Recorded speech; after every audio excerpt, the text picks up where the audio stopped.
Hey everybody, I have your anonymous Q video. So, anonymous question.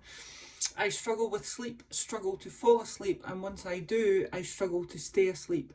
I've tried everything, no caffeine after 12, no screens an hour before bed, lavender oil, herbal sleep remedies, any tips? I will give you my top tips. Ladies, if there's anything that's worked for you, please feel free to jump in. We're all here to support each other.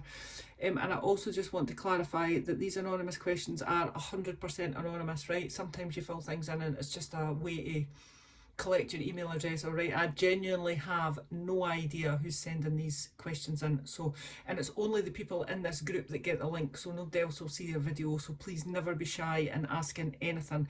I kid you not, right? No subject is off the table. If I don't know the answer, I'll go and find the answer for you. If I can give you some personal experience, then I will, all right? So just to clarify. Right, so I struggle with sleep, struggle to fall asleep, and once I do struggle to stay, then you struggle to stay asleep. So quite a lot of the time when you can't sleep, it's something that you have or haven't done that day or the day before or the day before that, all right? So for example, I'll give you an example, all right?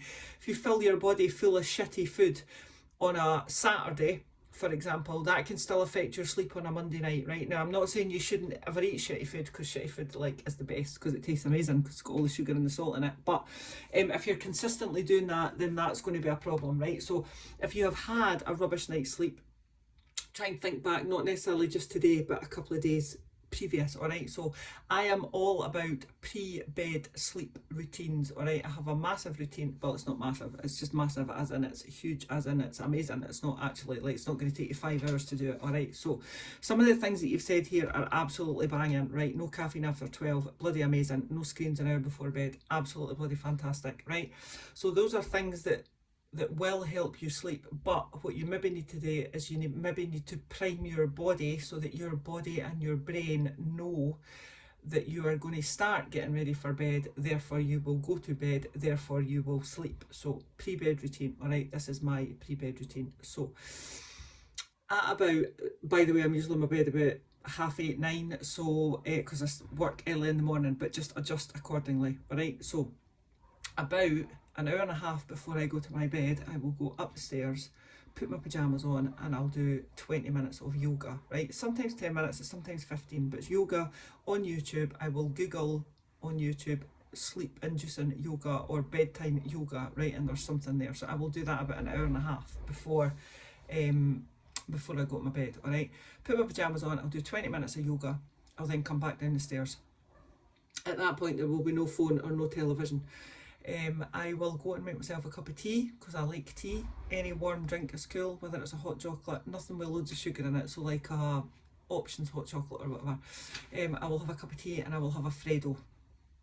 So if you have double sugar, that's going to keep me awake, alright? But I can tolerate a Freddo. This might be trial and error, alright? So a nice warming drink and a little snack. I will then read for about 20 minutes to 25 minutes, alright? Sometimes on my Kindle, with the light turned on to night mode, so it's not the blue light.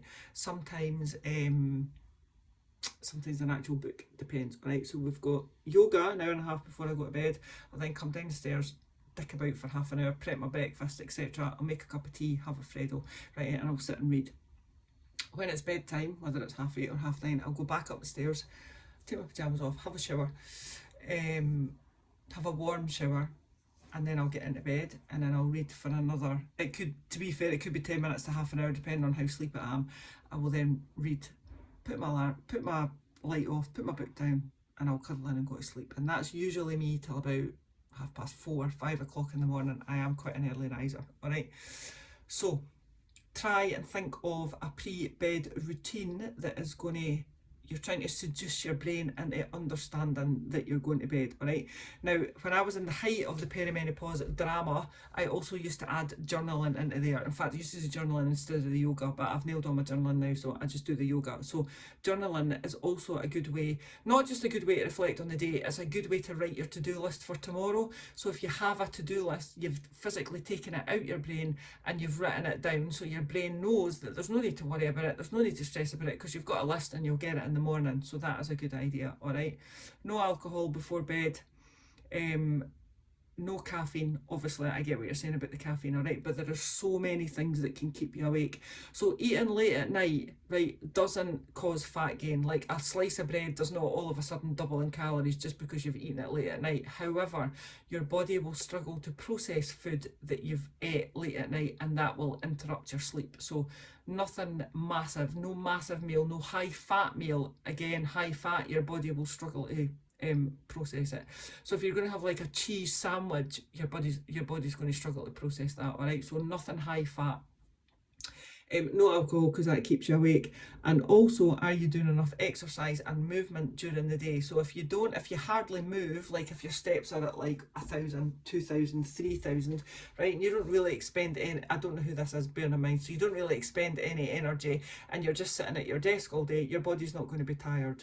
All right, so that is my top tips. All right, get a pre-bed routine. That for me was an absolute game changer. I kid you not, an absolute game changer. So journaling or your yoga or both. Get their screens away, read your book, read a magazine, have a warm shower. Game changer, by the way, absolute game changer. And please remember, when you say no screens, that includes the television. All right, as always, guys, any questions, give us a shout. Speak to you soon. Bye.